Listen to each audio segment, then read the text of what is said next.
Some nights carry secrets that refuse to die, whispers trapped in the static of time. Ndola control. This is SCBDY. The call faded into static and was never answered again. Under the pale African moon, a lone aircraft crossed the border between hope and fate. She was called the Albertina, a silver bird carrying the world's most important passenger. Dag Hammarskjöld, United Nations Secretary-General en route to end a war in Africa. Few knew this takeoff would be his last. The air was thick not with wind, but with secrets. At 10:00 p.m., the Albertina vanished into a storm front over northern Rhodesia. Below, the Zambian forest waited, unaware it was about to witness history.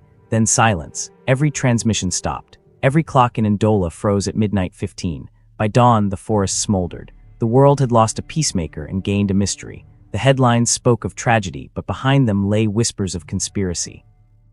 The crash at Ndola wasn't just an accident, it was the night peace itself went missing.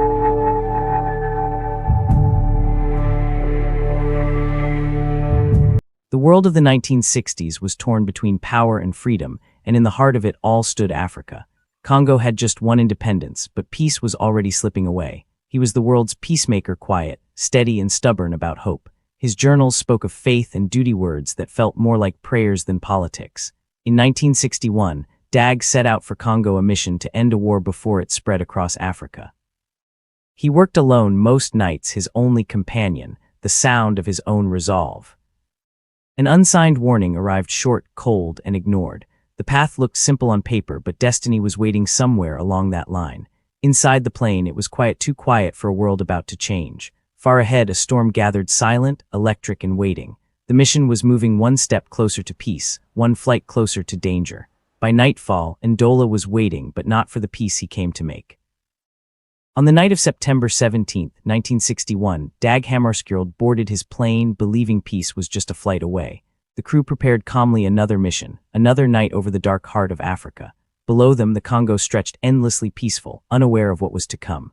From the control tower in Ndola, faint voices came through the static calm, then quiet. One last message was logged, a descent request. Then the radio fell silent.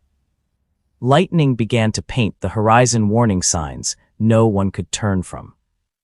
Dag sat quietly, his notes steady even as the plane trembled in the storm. Then came a light brief, blinding and gone before anyone could understand it. At 12:15 a.m., the Albertina vanished from the radar. No contact, no trace, no distress call, no cry for help, only the sound of wind rushing toward Earth. By morning, rescuers found a fire still burning, the last trace of a vanished flight. When dawn broke, the world woke to loss and a question that still has no answer. By morning, the Ndola airbase was full of movement. The UN flight had vanished overnight. Operators kept trying to reach the aircraft, but there was only static, no voice, no signal. By midday, search teams began flying over the Copperbelt region, hoping to find any sign of wreckage. Then one pilot saw a small column of smoke. That changed everything. A ground team was sent in. They followed the coordinates into thick forest, barely able to move. After hours of searching, they finally found it. The plane had crashed. No one had survived.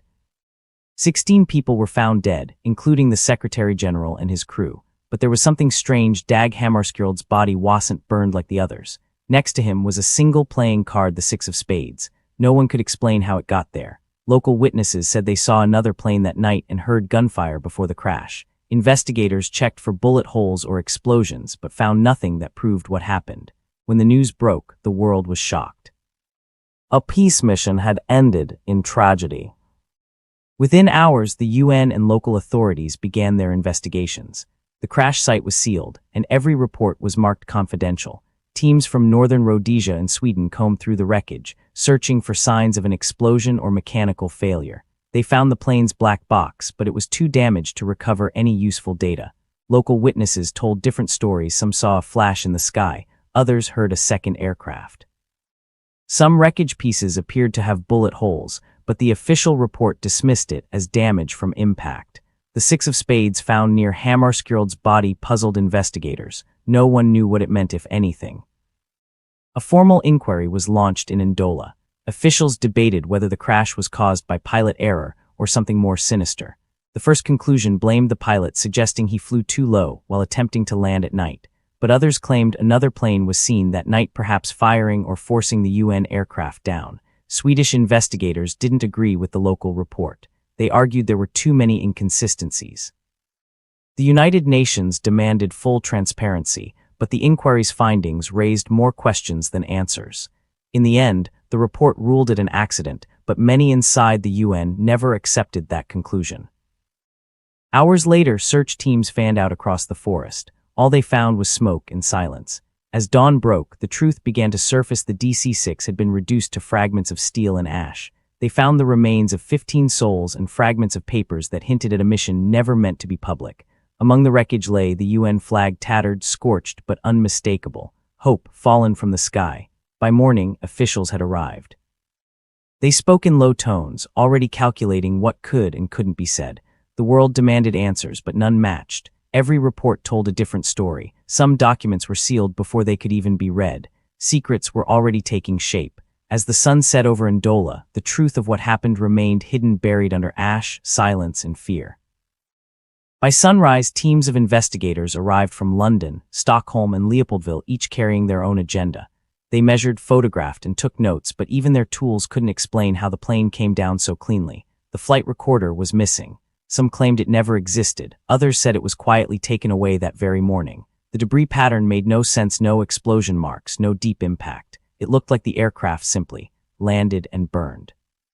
Within hours, the crash had become political. The East blamed the West blamed the weather. Among the debris, they found Hammarskjöld's notebook filled with coordinates and a name no one could identify. Some wreckage showed clean punctures too precise for random damage. Bullet holes, perhaps, but officially never confirmed.